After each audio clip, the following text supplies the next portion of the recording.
I actually first started off with Antler Kings in 2012, and then I felt, Antler Kings just kind of limited to antlers and shed hunting, and I was like, yeah, I'm kind of over this, so I wanted to transform it a little to where I could just show kind of everything that I do and, just give people more information about stuff, about worldwide hunting type stuff, and just kind of add more of what I actually do instead of just antlers limiting myself. So I changed the name up a little and then just started a YouTube channel about a year ago. No, November is when I really started the change to It's a Way of Life. Awesome.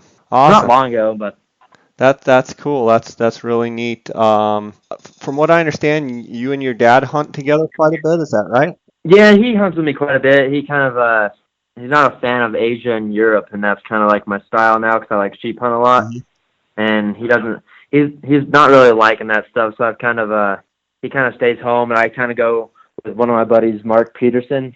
He owns part of Worldwide Trophy Yeah. Adventures and Cabela's Tags and whatnot. Yeah.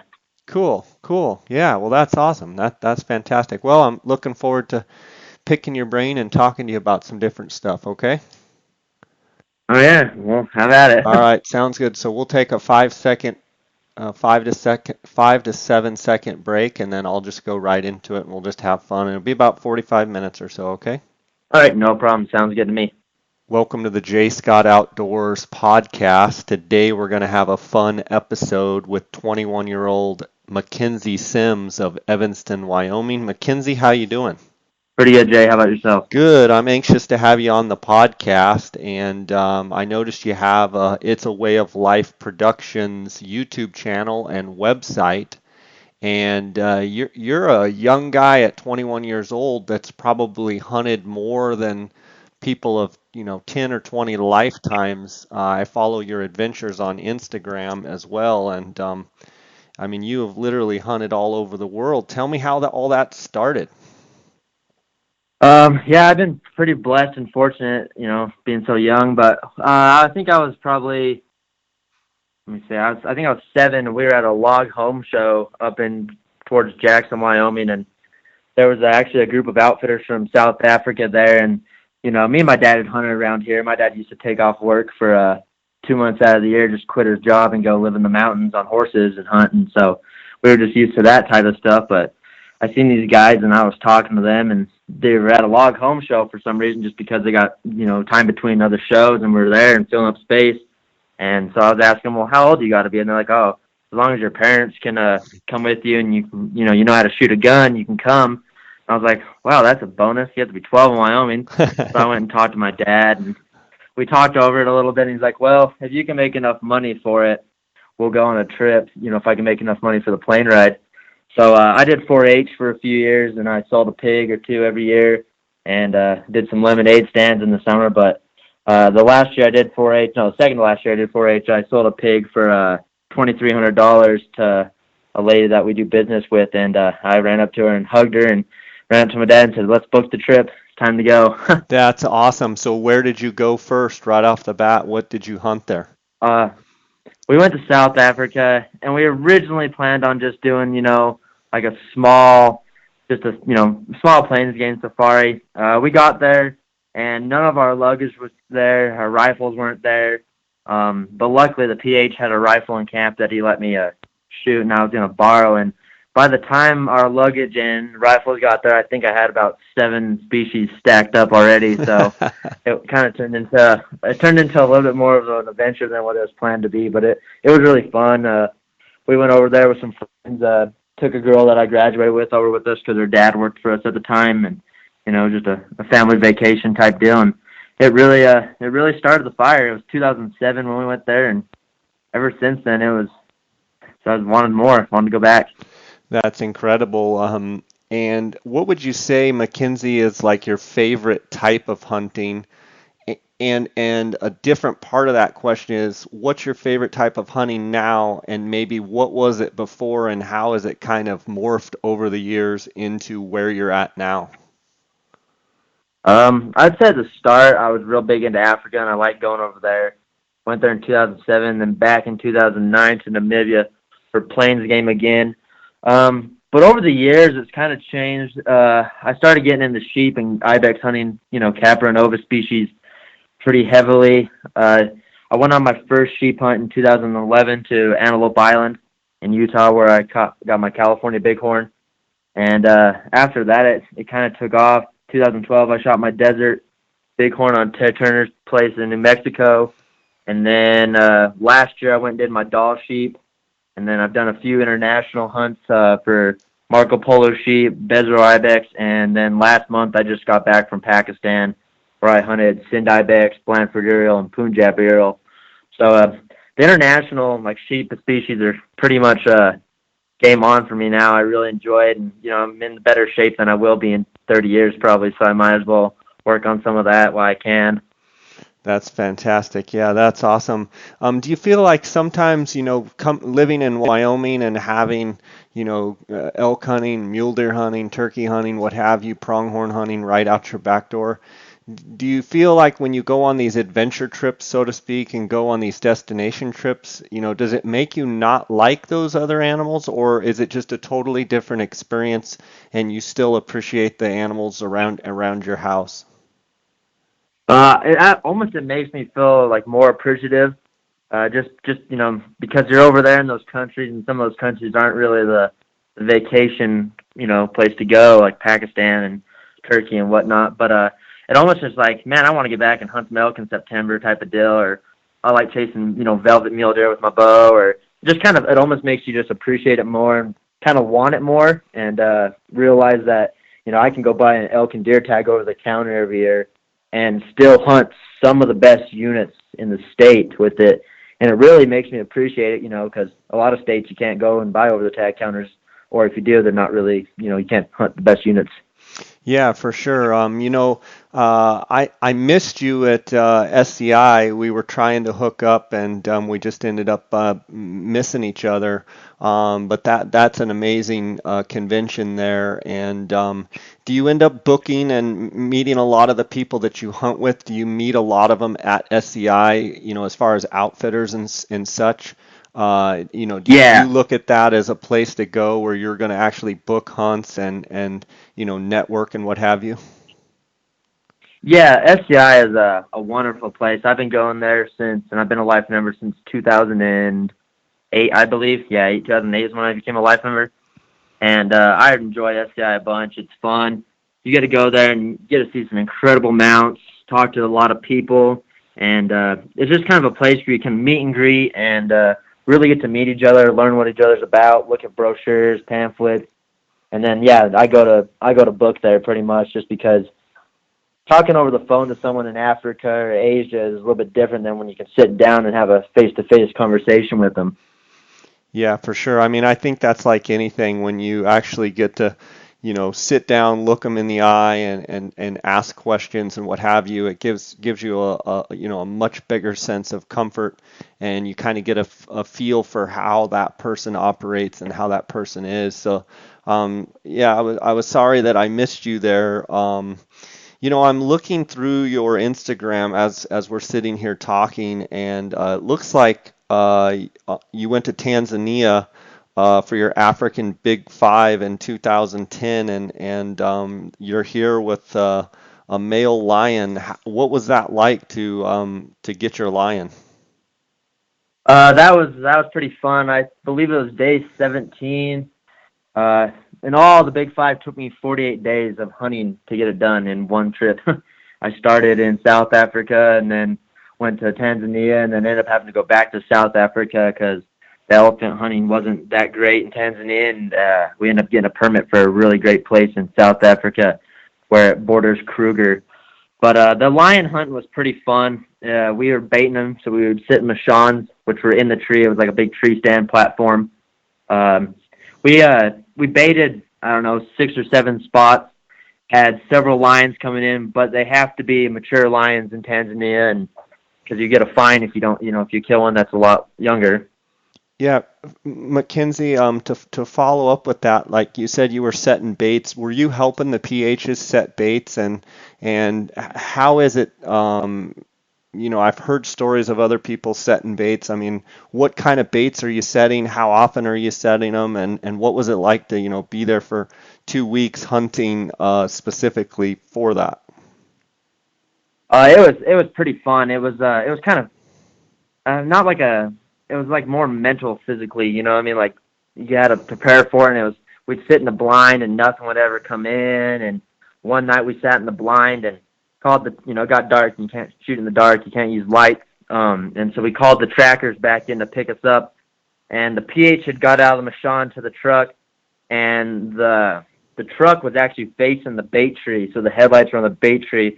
Well, here comes two male lions, 20 yards with the truck in there and everything, and they weren't scared of nothing. It was pitch black, but you could just see them standing in the headlights. So we stayed in the tree a little bit longer because getting down and getting into the truck was kind of sketchy just because of the fact that there was two male lions there, and one would walk away and you wouldn't know where he went, and then he'd come back. So we actually had to back the truck up right against the tree and kind of bail out of the Machon to get in the back of the truck. It was pretty nerve-wracking, but it was really fun.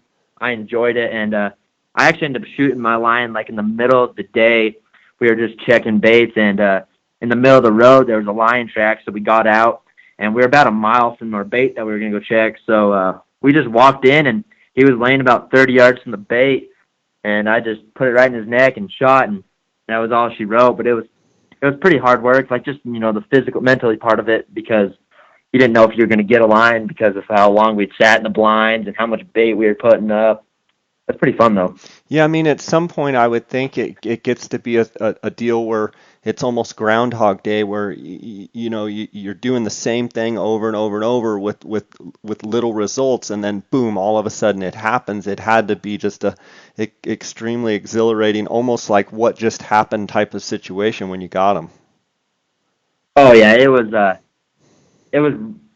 pretty emotional, actually, because I didn't think I was going to actually get my line, because we were on a 21-day safari in Tanzania, and on day 17, if you're 17 days into it and there's only 5 days left, it's pretty close to the end almost. I mean, the fat lady hasn't sung yet, but it's getting close. So I was getting pretty nervous, and once it happened, it was pretty rewarding deal.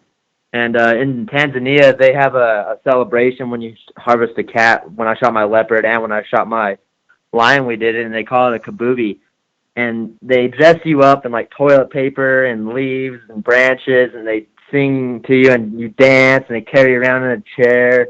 It's pretty wild deal, but it adds to the emotion to it for sure. Yeah, I'm looking here on your Instagram. I see a picture with you with your leopard, and they've got you're sitting in the chair with your tracker, and they've got you all decorated up, and you got a big old smile on your face. Just looks like you're having an absolute ball. Oh yeah, it was fun. I didn't know what to expect at first, but then I was like, you know what, get into it. It's only gonna happen once. You know, you're only 14 years old when you shoot your leopard, so let's do it. Let's have fun, party. Just everyone enjoyed it, and the trackers, they really felt grateful that you were there to hunt a leopard and a lion, and they wanted to support you and have fun with you. What was the difference, say, hunting leopard as opposed to hunting lion, as far as either tactics or mentally what you had to deal with, or was it very similar, or are they very different? It was actually pretty similar. We almost shot a lion the exact same morning from the exact same blind that I shot my leopard. About 10 minutes after we shot my leopard, two males were calling, like a mile from the bait. So we just sat back in the blind, just hung out for another hour, but they never came in. We figured they were coming in, though. Male lions, we had trail cameras. McKenzie, Yeah. Male lions. So you've heard them really roaring and stuff. What is that? I've never heard that in person. What does it sound like? It's pretty wild. I'm gonna look up on my computer and I'll play it for you here in a second. But it gets pretty wild. The crazy thing is, at night when you're in a tent in Africa and that you hear that, you're in real wild Africa. You keep your 375 or your 416 locked and loaded next to you, so it's you're not just there to hang out when that stuff happens. For sure. And I mean, lions are not really afraid of much, correct? I mean, they are at the top of the food chain, and that they're not really in essence leery of much, correct? No, not really. And especially at night, like when we had the truck there, they didn't care. There was 4 trackers, the PH, me, my dad, and my cameraman, and they didn't care. Like, they just stood there 30 yards at the bait, and that was their spot. They weren't going to leave, so it was they're wild, and if you get in their way, it's probably not going to end up good for you. Did you notice one animal over the other, talking about a leopard or a lion, being more hardy as far as, having to shoot them right? Or what is your experience or from learning over there? Does either one of them, take a lot more to knock them down? Um, I'm curious your thoughts on that. Um, Cats, those cats over there, they're pretty, they're soft skinned, so if you put it a well placed shot, it's not gonna, it's nothing like a Cape buffalo or an elephant. It's if you do it the right way, they're gonna go down pretty quick. My leopard, I shot him. He didn't fall out of the tree, but he jumped, and when he landed, we heard, they make this like kind of like a barking sound, like, woof, woof, and when they're running, and that's a pretty scary sound because you know that it's pissed off, and it was coming right towards the blind, but then it stopped like about 10 yards out of the tree, so he dove out and did the two puffs, and then he was dead. I mean, I wouldn't say they're very hardy. I mean, if you gave a bad shot, you'd probably have a pretty deadly hardy cat on your hands. But Yeah. other than that, as long as you shoot them right, you're pretty solid. Now I see on your Instagram, you're here with a elephant. Was that the same trip, or was that a different trip? That was the same trip. I shot my total big five in 48 days of continuous hunting. Wow. Um, yeah, that was tough. Like And I was and ready to go Mackenzie, for home. the listeners out there that don't know what the Big Five is, can you tell us? The big five is a leopard, lion, Cape buffalo, elephant, and then some argue that the black rhino is like the only thing that counts as a big five. But now they have a modern and a classic big five, and the classic big five is everything with the black rhino, and the moderns, the white rhino is included instead of the black rhino, just because of it being a little bit harder to obtain a permit to hunt a black rhino and such. Tell me about the elephant. That was pretty fun. We hunted 21 days for elephants in Tanzania. We tracked in on, I think, around 50 bulls. And in Tanzania, they have to be 50 pounds or more, or there has to be 3 feet sticking out of the lip, like 3 feet of ivory. And we never found a bull that would meet legal criteria. So I think it was day 20 we got on the phone to one of our buddies in South Africa trying to see if he knew of any place. We almost went to Botswana, but we couldn't get 100% closure on a permit there. And then my dad shot his lion and Cape buffalo in the Timbavati, and that borders Kruger National Park, and there's no fences in between, so they consider it all free range. And the people that he shot his lion with, they told us there's a permit still available for an elephant, and we went over there with one of our good buddies, Marius Katza, and hunted in Timbavati. But the thing is, over there, they had elephants that were collared that were like pushing 100-pound tusks, and we couldn't hunt those ones. And the first elephant we saw was probably between 100 and 110 pounds. Wow. And you're talking about the ivory. And so what gun did you use to shoot your elephant? I shot my entire big five with a 375 Jarrett H&H. Okay, and what kind of shot placement on an elephant? I mean, I can't even imagine. I'm looking at this picture of you with this elephant, and you're what, 14 at the time? Yeah, I was 14. Wow. Shot placement on an elephant is where do you aim? You can shoot them behind the shoulder. Most of the time they're going to run a couple 100 yards before they fall.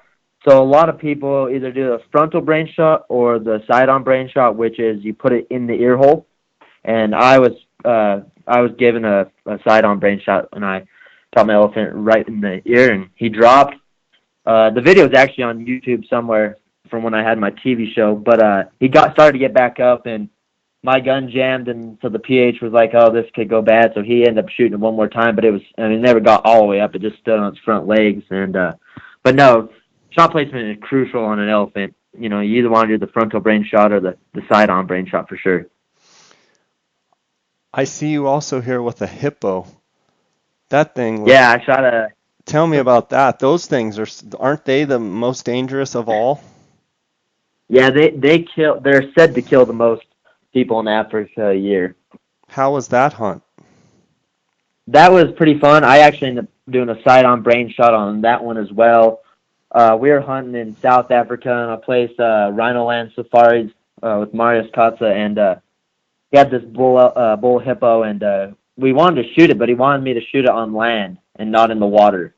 And so it took us like 5 days to get this thing to before we found him on land, because he was always in the pools and stuff, and all his cows would be on land, but he'd still be in the water. And then the fifth day or so, it was the wrong day for him to be out of the water, and I made a 75-yard shot, and he dropped right there. But when you walk up on those things, they're like a mini tank. Yeah, the picture is unbelievable. So, when you're 75 yards from a hippo, I mean, in a real quick second, things can go bad very, very quickly, can't they? Oh yeah, they could. Luckily, there was a body of water between us and a steep bank. So I mean, nothing. I mean, something could have happened, but more than likely, it wasn't going to. But anything in Africa either bites you, runs you over, or stabs you. So it's. I mean, they got thorns everywhere, snakes, and I hate snakes. Tell me Seen about quite the a few of snakes those over too. there. You know, in that much time that you spent, you had to seen some gnarly snakes. What are your snake stories? We've seen two black mambas and a cobra, two cobras actually. Uh, the first cobra we saw, my PH, my cameraman, and my dad thought they were gonna go try to get some better video of it, and so I stayed back in the truck. So I was like, I ain't gonna be a part of that. This is just my luck. I don't play with snakes like that. And then we saw a mamba kind of just slithering through the bush one day, and they go fast, you know. And then the second mamba we saw, we actually were driving down this little dirt road, and there was an antelope in which is an orby, and it was sitting there looking at the ground. It was stomping the ground, and we couldn't figure out what it was doing. It was actually trying to kill a mamba that was trying to attack it, like bite it, and it just kept trying to stomp on it the whole time. It was pretty amazing. So how fast can mambas actually move, or what have you seen? I would say there's no way you're gonna outrun one. Wow. Um, they're pretty fast. Like if they want you, they're gonna get you. And how long are they, Mackenzie? The one that we saw, they were probably 2.5, 3 feet. Wow. I mean, they're not little snakes, and I believe they get up to be bigger than that also. So what do the PHs say like about the mambas if you have an encounter, or just shoot them, or what do they say? Most of the time, like we would ask them, like around, like in a lot of the camps, they call them like little compounds and stuff. They won't kill the snakes unless they're in the compounds and they keep coming back. And still, most of the time, they will try to remove them. If you see a snake, most of the time they just try to walk around it, and they don't really come after you, like per se, you know. There's other snakes like puff adders and vipers that you'll walk up on because they're camouflaged and they're not black. You know, they don't shine. Those sound like something I want to steer clear of for sure. How many Yeah, animals they're how many animals on that first trip there where you were there? What'd you say, 60 days or something? How many animals did you shoot total? 48. 48? That one, I ended up shooting the big five, and I shot. Let's see, I shot probably I'd say 10 to 12 plains game species as well. Beautiful. Nice. And so I see you're a bow hunter as well. Which do you prefer to hunt with a rifle or a bow, or what, is it just you're an opportunist, whatever you need to use at the time? I'm an opportunist. The bow season in Wyoming is the whole month of September, so that gives me 31 days extra to try and make something happen. So my luck with bow hunting sometimes isn't the greatest, so I just try to capitalize on all the time I can. You're talking about archery elk in Wyoming. Is that what you mean when you say the whole month of September? Yeah, and we can hunt deer in most of the state the whole month of September. So, I mean, when it comes to hunting, as long as I can have the opportunity, whether it's archery or rifle, I'll go out and, do it if I can. How's the bugling in the areas that you go there in Wyoming? It's actually pretty good. The wolves aren't here right where I go. In the spots my dad used to go and we used to go when I was a kid, you will not hear a single bugle because when an elk bugles, it probably dies a few minutes later because the wolves are so thick. Really? Yeah, it's pretty sad. So your dad has seen, but you've seen specifically areas that he used to take you to, and now there's just hardly any elk there.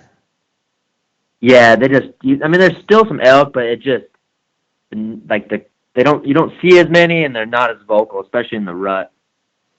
Because he used to hunt the thoroughfare country, which borders the park a lot back in his days of being out there, 30 days and camping and just living off the land pretty much. I notice you're into mule deer hunting. I guess being from Wyoming, it's pretty hard to not be into mule deer. Tell me about your love for mule deer. I really enjoy hunting mule deer.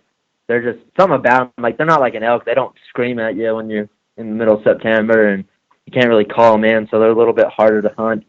Um, I've been lucky and been able to harvest a few good bucks. Killed a buck over the counter in Wyoming with my bow a few years ago. That was in the 180 class, and just hunting deer is just fun in general. It's a challenge, they don't bugle. They're just like everyone calls them like kind of like a gray ghost, I guess. And it's just challenging. It adds a different element to it compared to hunting like an elk. Like they don't call, they don't bugle. Real glassing intensive kind of spot and stalk. Do you like that style of, getting up and looking through your binoculars? I guess if you hunt ibex and hunt sheep and stuff, the answer is probably yes, huh? Yeah, I really enjoy actually sitting down and glassing. I can sit around all day and just watch stuff, like just pick the country apart and see what I see. Like the big basins up in like some of the high country in Wyoming are just phenomenal for glassing because you can sit there all day and glass, and if you don't see nothing, you can pretty much just walk 100 yards to the other side and glass another basin and just pick it apart real well. And my eyesight's not the best, so it takes me a long time compared to some of my buddies to pick some stuff up, but that's why I try to keen in on some of the best glass to help me out. What do you use? I use a Swallow 95. That's what I've been using for the past few years. It's awesome, isn't it? Yeah, I love it. I can't wait to have that BTX too. Try that out. For sure, yeah. Swarovski makes great products. Tell me about your Marco Polo here. I'm looking and see a picture of it. That looks like a crazy adventure. Yeah, that was an adventure me and my dad have wanted to do since hell, I think we wanted to do that before I wanted to go to Africa. We've seen it on TV a few times and we wanted to do it. And then so in 2014 I graduated from high school and I had some college money, but I didn't want to go to college because I didn't want to go to college and just waste it because I didn't know what I wanted to do, and I just didn't want to spend the time partying and not wanting to put the money to use. So I told my dad, let's go on a Marco Polo hunt. So I took that money and booked both of us a Marco Polo hunt, and we went over there and had a great time. It was fun. We camped at 13,000 feet. We both shot our Marco Polos around 16,000. It was pretty fun. I got altitude sickness while I was over there. What did you do to mitigate the altitude sickness? I mean, did you get it as soon as you got into camp? And I've had it before, and it's horrible. Did you find anything that helped you, or what did you do? I went with the first day. I shot my sheep in the afternoon. He was on this steep ridge, and when I shot him, he was slowly walking, and I was leading him a little, and right as I shot, he stopped, so I hit him far forward, and he ran over the ridge, and we started going halfway up it, and then the guides were like, let's turn around because we're not going to make it up there for dark. So we went back to camp, and the next morning we got up pretty early, got back on the trail, and we did about 5 miles, and that's not very far, but when you're going from 13,000 feet to 16,000 feet, straight up and down, it's pretty tough on a guy. And I mean, I didn't feel it that day, but we didn't find the sheep the next day. It was blowing wind on the backside. Blood was covered up. Tracks were covered up. It was a pretty miserable day. We got back to camp, had plans to go out and continue the next day for it. Well, I woke up and I didn't even make it to breakfast, and I was done. I was throwing up. It was just a rough day. And so I just stayed in camp for the whole day. And I take Gatorade pouches everywhere I go, so that way I have some electrolytes. So just downed a bunch of Gatorade, had some tea, because over there in Asia, that's all you drink is tea pretty much when you're hunting. They supply you with plenty of tea, and I just hung out in bed the whole day. Like, I think I caught it early enough that it wasn't really affecting me. And when I just went and laid down the whole day and threw up everything I had, I think it just, worked itself out of me after 2 days. And then the next day, the guides were back out again, and they ended up finding my sheep. He was still alive, but he was pretty much frozen, and they walked right up on him and were able to bring him back for me. And when they did that, that was probably one of the most emotional feelings I ever had, because I thought I just went all the way over to Tajikistan and did 24 hours of a car ride up there to not come home with a sheep. It was pretty emotional, pretty excited about it. And did your dad get one as well? Yeah, he shot his the first day as well. There's no shortage of sheep over there, I'll tell you that. Are they real spooky and real wary? Well, it's pretty wide open. There's no trees. You just got rolling hills. So when they see you, they'll see you from a long ways away, and they'll run. If you can get a crack, like a roll in the hill in between you, or find the stalk on them. But a lot of the time over there, they're driving as close as they can, and hopefully go behind a hill, and then you get out and walk, because there's between 500 and 1,200 sheep in a group. Wow. Most of the time. Yeah, I mean, we've seen some with less sheep, but I mean, it was nuts. I got video of between 2,000 and 2,500 sheep in this one valley. It just looks like ants. It's nuts. There's sheep everywhere over there. That is incredible. Was it gnarly, like getting in there and traveling and what have you? And there's certainly stuff that's unstable going on over there. Did you ever feel uncomfortable in any way? No, I've actually never felt uncomfortable on any of my trips yet. Knock on wood. It's pretty weird, because you're flying, into Asian Muslim countries, and they pray all the time. And if you're not used to it, when you're in the town or cities, they have big intercoms, and the prayer comes out over that, and it's kind of spooky sounding, but it's actually kind of cool once you start getting used to it.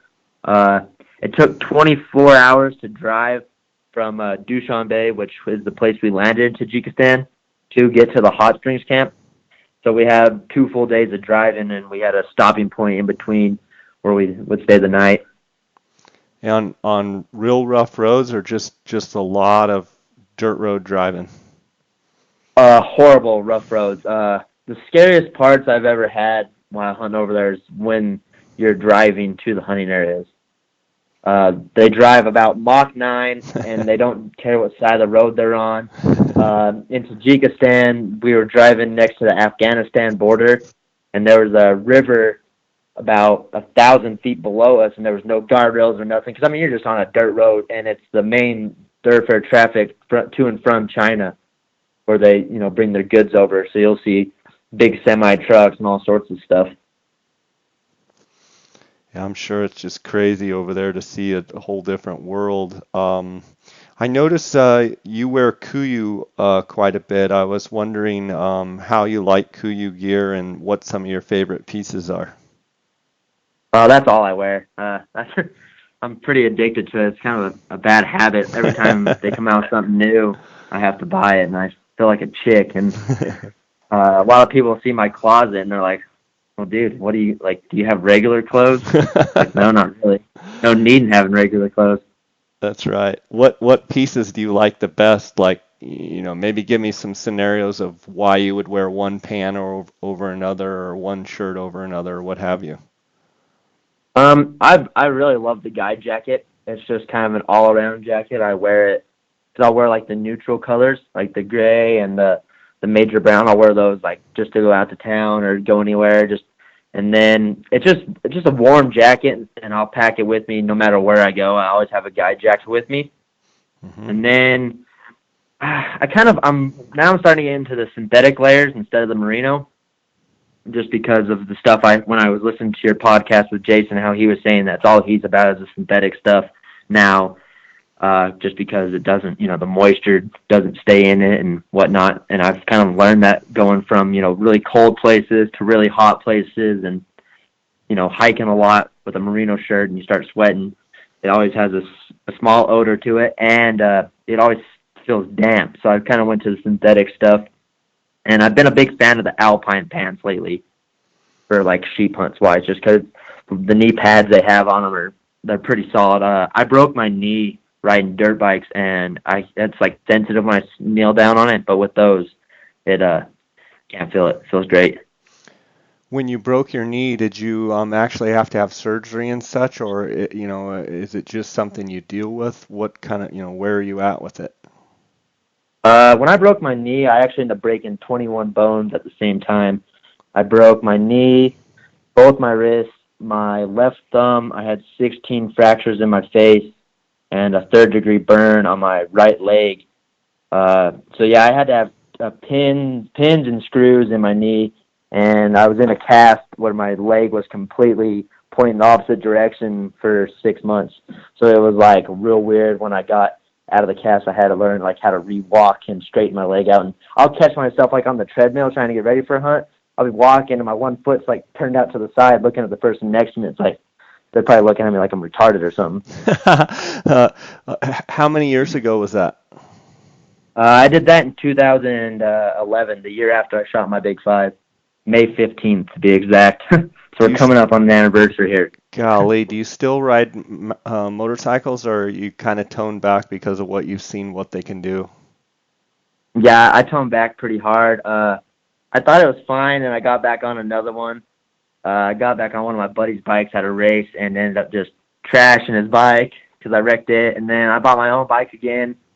And we have a track up here at our shop that we built when I was, racing with my buddies. And then one of my buddies trashed himself, and then a few months later I trashed myself again. So it was just kind of like, yeah, I'm gonna hang it up and stick to like the razor and just hiking. Yeah, for sure. I mean, you're still young, so I mean, you mend like a cat, but I mean, every year that goes by, the more damage you do to your body, it definitely, you definitely over time you can feel every little bump and bruise, for sure. Going back to the synthetics and the merino wool, I'm kind of in your same boat in that I love merino wool. The Kuyu, I typically wear those long sleeve Kuyu, the ultra merino shirts, and I like the zip tee because Oh I can yeah. get a little bit of sun protection on my neck. And but those, the synthetics are cool also because they dry faster. Um, the only thing I would say about the synthetics are, you can literally wear one merino shirt, on a long-term hunt, and wear the same shirt, and it doesn't actually stink, body odor and that type of stuff. But the synthetics obviously are gonna smell up more, so to speak. So I guess that would be the only downside to the synthetic. Yeah, without a doubt, I totally agree. Like I wore the merino shirts in on my doll sheep hunt last August, and only took two shirts with me, and we hunted 14 days, and I didn't smell, or at least I didn't notice that I smelled, but I'm pretty sure I didn't, like, because those merino shirts are awesome. But if you did wear the synthetic for that long, you'd probably smell yourself pretty heavily. For sure. Tell me, I'm going on my first Dall sheep hunt in 2018. Tell me about your Dall sheep hunt last summer, where you went, and how that experience was. So I went with Lazy J Barrow, the Mike Coppola. They're out of Montana. We went up there and we were hunting really close to Mount Denali, and we hunted. I shot my sheep on September 2nd, which was day 9, I believe. Yeah, day 9, and it was fun. It was horseback hike type of deal. We'd ride horses, a couple miles from the main camp, spike out, and then we'd hike from there because you can't really ride a horse to the top of some of those ridges and then tie him up because there's nothing to tie him to, and all the sheep would see you. So we'd just, use them to get our camps back in there and then hike from there. It was a great hunt. I'd love to go back again and do it again. We only saw one legal ram the whole entire time, and that was the ram I ended up shooting. You got some great photos of the ram here on your Instagram page. Just the country in the background looks amazing. Oh, it was incredible. I'm pretty sure I got one of the pictures on there where you can see some glaciers back up behind us, and that's where our original plan was going to be. It was to go back into those glaciers. and they took us. One of the kid that hadn't got his guide's license yet, but was doing this 30-day trial run up there. He took us back on horses, dropped us off, and we were just setting up spike camp to hang out for the night and plan on how far we were going to hike back in there. And I took my little 2-man Mountain Star with me. And luckily, while he was reading a book, I looked right above camp, and I spotted these 2 sheep. And I was like, it's just probably you and Lamb, knowing my luck. And he looked at it and was like, oh, man, that one looks good. And then we got real excited, and we spent the rest of the night kind of going up and down the creek, riverbed, looking, getting different angles. And then we decided it was the ram that we'd go after the next day. And we ended up putting a pretty gruesome stalk on him, up some pretty nasty stuff that I was actually getting pretty worried. Like, I was hoping we wouldn't have to go back down, and so was the guide. He's like, we're not going back down that way. We'll find a different way out, because we had to get around and above the sheep to get on him, and we ended up popping up 225 yards from him and shot him in his bed, and he didn't even wiggle. He's a beautiful ram. What boots did you wear on that hunt? I'm rocking the Scarpas, the Grand, not the Grand, I'm trying to think what they are. I just had the Grand Drew? Yeah, the Grand Drew ones, the ones that most recent ones that Kuyu's selling. That's the ones I rocked on that. All I'm rocking now is the Kuyu Scarpa boots. Is all I'm doing is the ones that Kuyu sells, because everything I buy comes from Kuyu. Nice. How are you finding the performance in the steep country? Jason's real high on those boots as far as being able to track, side hill and real technical climbing. What would your experience be with those boots? I actually had the Sharmas on when I shot my sheep, the Sharma Pro GTX, but I have the Grand Drews too, and I took both those boots. I actually have a preference for the Sharmas, however you say it, Sharmas. I'm bad at saying stuff, but I have a preference for those over the Grand. The Grand ones are, I wear those more when it's colder out, because they're not breathable, I think, and they're a little bit higher feeling to me. And I don't know, the stiff boot is probably the way to go for mountain hunting, just because you don't get a lot of play in your ankles.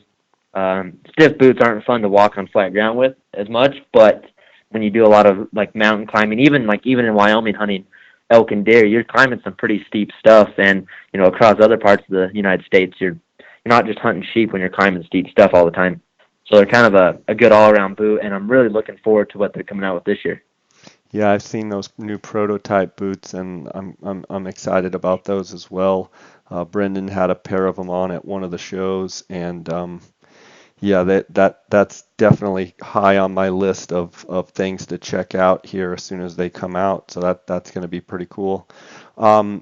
With the injury you had on your motorcycle accident, have you noticed at all, side to side, or problems with your knee, descending or going downhill, or how have you rebounded? Like at the gym, when I leave the gym, my knee is always sore, like when I do legs and or when I run on the treadmill for a long time. But in the mountains, it's usually not like bad until like the next day. Like the day I shot my sheep, we started heading back to camp, and our camp was 2 miles. It wasn't that far really, and it was all downhill. We left at 9 o'clock from where the sheep was. We didn't get back to camp till just about 1 o'clock in the morning, because we ended up getting into some real thick, nasty stuff in the dark.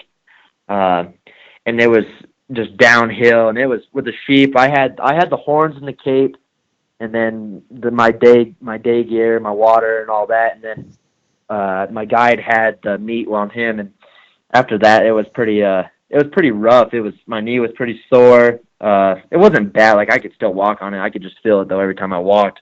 But I noticed every year that I'm still young, but every year that it gets past when I wrecked, it's a little more sensitive to things like that. Yeah, for sure. One of these days you'll probably have to, as time goes on, you'll probably have to deal with it either by surgery or replacement. But that's part of life too. You've got to live it. And obviously you do. Tell me about. I don't see here on your Instagram page, but have you shot a stone sheep? Nope, I got a stone sheep booked for this August. Actually. Oh, cool. Tell me about it. Where are you going? I'm going with a good buddy of mine, Nathan Olmstead of Prophet Musqueam. Uh-huh. I'm going to go up there. I believe I get there the 9th of August, and we hunt till the 21st. Um, August is pretty packed for me with that stone sheep hunt being right in the middle of it. So I'm really looking forward to it, and that's the last for my Grand Slam. So fingers crossed Fantastic. on that one. Yeah, that's fantastic. So, um, tell me about, you just told me about your stone sheep hunt. What else do you have on the books, say, for this hunting season coming up?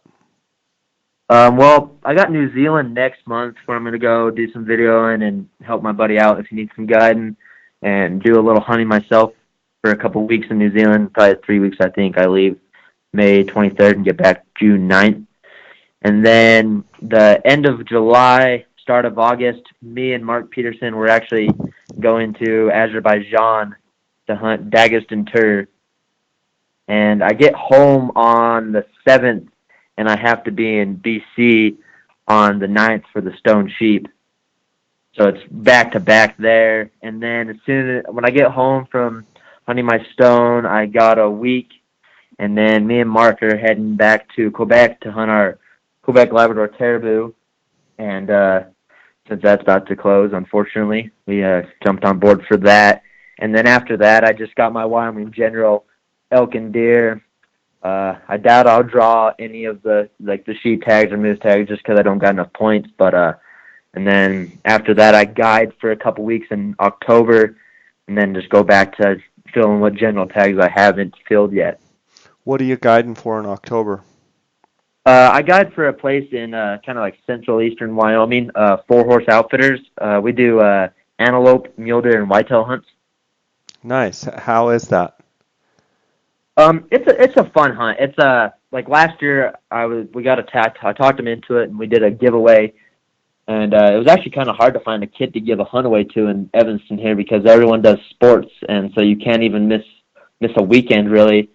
But I actually got my neighbor kid who only shot a 2-point mule deer, and I talked to his dad, and he let us take him up there, and he came up and shot a whitetail with us for a youth giveaway hunt. And it's a great hunt for first time people. Plenty of game, tons and tons of deer, tons of antelope, and it's just a great experience. We hunt around 3,000 acres between deeded and leased land, so there's plenty of property up there for us to roam around. Nice. I hear you talking about all these trips and all these hunts that you're going on, and I just can't help but ask, you know, I'm curious if you run into any girls that are sympathetic to your hunts, and or is being an active kid your age and traveling all over hard on your dating life? Yeah, that's pretty rough. I don't know. For me, I rather just hunt. I've had You're a smart kid. I've had a chick I've talked to for several years, but I'm not gonna get married quite yet. Unless there's one that can afford to help me out with some hunts, then I'll question it. But no, I think I'm just gonna hang out for a while and take it easy and kind of hold off, do some more hunting, maybe Good. finish a couple slams or something before then. Good man, good man. Yeah, I had to ask though. I Oh yeah. know it's you'll find the right one someday, but you're in no hurry and no rush, and I don't think you should be with all the great stuff that you got going on. Uh, Tell me about I'm looking here and I'm seeing photos of some big mule deer. Where are most of these shot in Wyoming? Or are they shot in, all over? What do where are you going? Where do you hunt mule deer? A lot of the bucks that we're hunting now are in Wyoming. Like that place I guided for 2015. My dad, I was up there and I helped guide him. We killed a buck that went right at 200 up there for him. That's his biggest mule deer. I shot a pretty good deer on the Paunsaugunt with Mossback a few years ago, and then a couple of my good bucks came from just this northern part of Utah on Deseret Land and Livestock, which is legitimately a mile from my house. We used to have a lease program out there. They're Utah deer, but it's right in my backyard, so it's kind of catch-22 whether I want to call it Utah or Wyoming in a way. I mean, legally it's Utah, but it's my backyard, so they're right here. Sure. I see that you have a Canon 1 to 400 IS2. I have that same lens. What can you tell me about it? Do you still have it, and is that your go-to lens for some of your long-range shots? Actually, I just upgraded. Well, it was last November. I upgraded to the 2 to 400 Canon lens IS, I think 2 or whatever. Yeah. That's my go-to for long range. I'm Tell kind me of the saving difference, up some. or what are you That one noticing? comes with the built. That one comes in with the built-in extender, the 1.4. Okay. And I have the 1.4 externally for the 1 to 200 or 1 to 400, whatever that first one was. Yeah. Um, I have it for that, but that bigger lens, it's obviously heavier, and it's not one you're just gonna go hack around without a tripod. Right. But it's just that extra depth of view is just it's killer. Like I just started a photography page on Instagram just to kind of share my photos because a couple of my buddies that do real good Africa photography, like Mike Phil Safaris, Hmm. he doesn't post any of his hunting stuff on there just because the people that are going to look at his photos are the people that are probably going to be real harsh towards him about hunting. So he Hmm. just doesn't want to deal with that flack. He wants to share his photography, and so I just started a separate one for that same reason.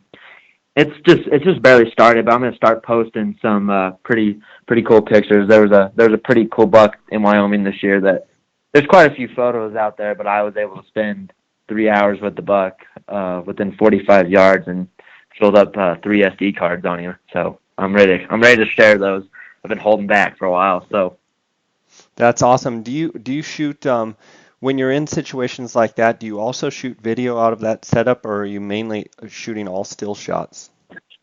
I shoot a little video. I actually just bought a Sony AS7 to start Okay. shooting video and with that. Awesome. It's just a little bit better, and also it shoots 4K. But then I also when I was in that situation with that deer, I had another camera. I had my Canon AX30 set up and was videoing him also with that, just the camcorder. Awesome. Did that buck end up getting shot?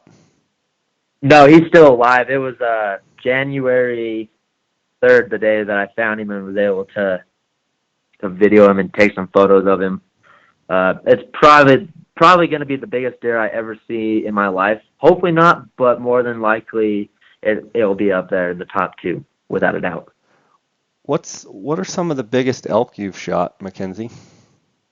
I shot a 380 bull on the Pavant in 2010 with Mossback. That's the biggest bull I've shot that has been free range. We actually were going to buy a high fence place until we found out they were in debt, and they let us shoot some bulls over 400. But I don't ever post anything about those just because, it's just I Yeah. don't really care about it. It's not something I want people to. I don't share, but obviously I'm going to share it on the podcast. I don't really care.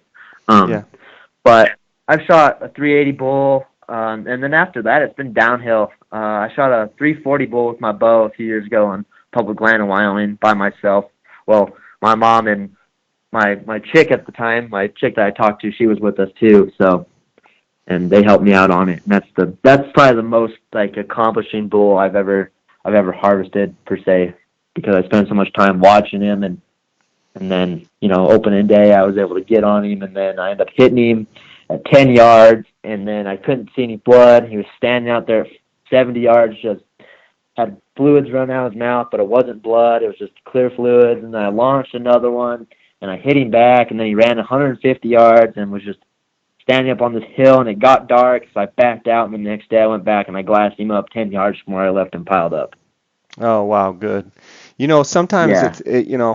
depending on where you're hunting, sometimes a 300 bull is a huge trophy. Sometimes just being a 6 point, depending on where you're Oh, at. So I mean, I think the trophy hunting thing, I'm curious your opinion on it, but it's great to want to harvest older mature animals and what have you, but sometimes you have to realize that the areas that you're hunting maybe just don't have say 200-inch bucks or 400-inch bulls. I was just curious if your love for hunting is still so much that it's more about just going and enjoying taking each place for what it is and not like comparing it to, oh, this country or this province or this place, and then just say, in this area, that's a heck of an animal. Oh yeah, without a doubt. Like to me, trophy hunting, there's two ways to look at it.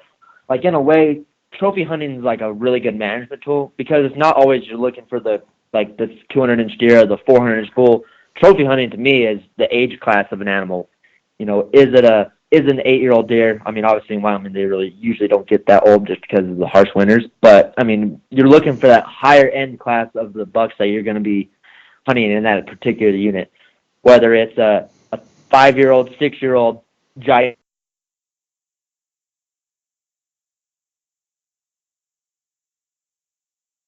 Like if it's a 5, 6-year-old giant 2 point, that's just considered a management deer, but I'll harvest that over, just that 4-year-old 180-inch deer, that's going to be something in a year or two. Trophy hunting is more of like the adventure to me. It's not really based on inches. I've killed some good stuff in my life, and it's just, some of that stuff I don't know if I'll ever beat. So it's just, I go out there and have fun and just like last year I was hunting a bull in Wyoming that was probably 360, had a big double third on the one side. He was living in some just nasty burn country. I was hunting him at 10,000 feet. It was nuts. Like everyone's like, oh, the mythical 10,000 feet. Like this was legitimately 10,000 feet. I had a mountain lion in a tree next to me one morning trying to get on him. Like this hunt was just going crazy. I only had a few days to hunt. Well, I ended up calling in this 290, 300-inch 6-point, and I durfed it on that one. I got so excited I couldn't draw my bow back, and it was crazy. I missed and hit a tree. I posted that picture on Instagram too. I even marked the trail that I was on as Arrow Tree Trail, so I always know where my arrow is because I couldn't get it out of the tree. That's great. Is that the same trip where you had? I just saw a recent video where you had a mountain lion encounter. Yeah, that was the exact same one. That was my first like real close mountain lion encounter. It was so foggy, I just stopped, and there was only 2 live trees on the whole hill, and I sat under the one on the left, and I kept hearing this popping sound, and I was like, what is that? And I was like, hell, maybe some elk are coming in.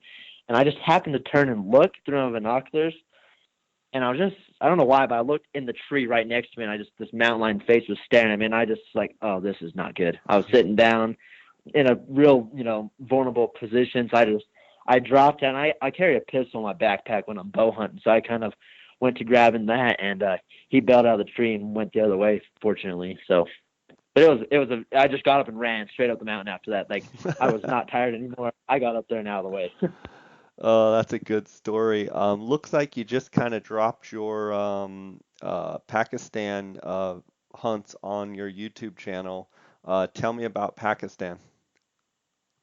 Pakistan is a great place. Out of like all the Asia, Europe countries I've been to, that is the best one that I've ever been to. Lovely place. The people are super friendly. I really enjoyed it. I'm definitely going to go back there. Maybe not within a few months, just because of all the stuff that's happened since I've been back, but I'm going to go back. What did you hunt there? We hunted Sind ibex, Blanford Uriel, and Punjab Uriel while I was over there. That's fantastic. And looks like some pretty gnarly country there as well. Yeah, it's totally. I don't know. I watched a bunch of videos from Pakistan, and the stuff that we were going to hunt, it didn't look like it was that rough a country. But when we got over there, it was like, wow, this stuff's actually pretty rough, and it was humid and like 85 degrees the first day, and it was just like, oh, I'm from Wyoming. I don't see 85 degrees maybe twice a year. Like, come on now, this is a struggle. It looks like you were successful, huh? Yeah, I mean it's definitely not a hard hunt. And to be honest, like every international sheep hunt is more than likely not going to be a tough one compared to the North American sheep. Like the North American sheep is pretty easy to get to where they're at per se. Like I mean, you might have to go on a 6 or 7, 8 hour horseback ride, but you can usually get there within a day or two. Just to get to some of those places like Pakistan and Tajikistan, it takes like 4 days just to get there. And after that, the hunting's easier, because you've already like endured that challenge of flying, driving, going through border checkpoints. That's like the hunt itself is those travel days on those ones. Like it's pretty crazy. Like you fly, you lose a day.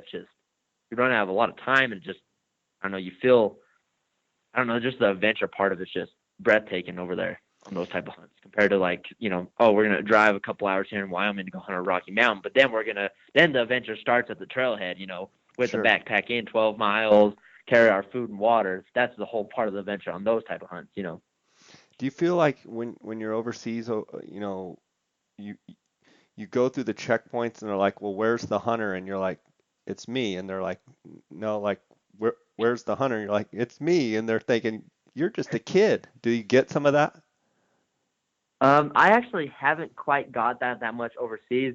Funny thing is, the place that I guide for, uh, I had really long hair in 2015. I just didn't really care and never cut it.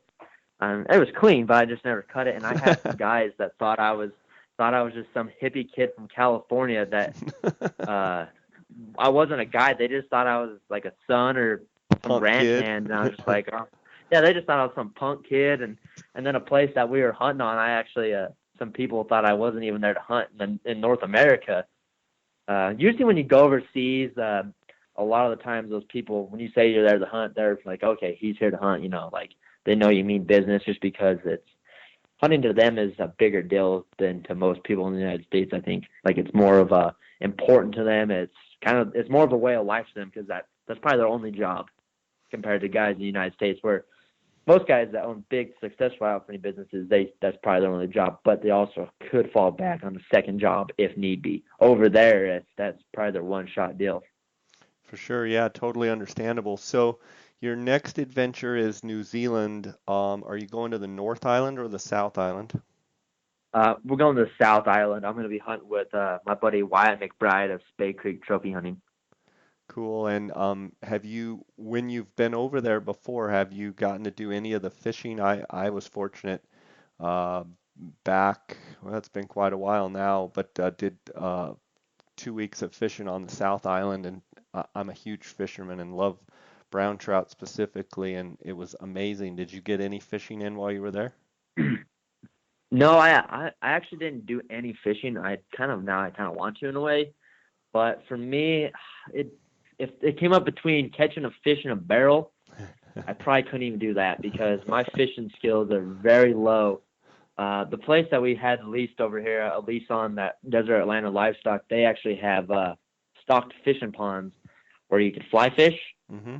I would have a better chance catching one in a net than I would on a fly pole, and those things are stocked to the nines. Like me and fishing just don't get along. I want to do it, but it's just so aggravating because I don't know if it's just because I don't got the patience for it, or if it's just like, all right, just stick to hunting, don't fish, just hang out.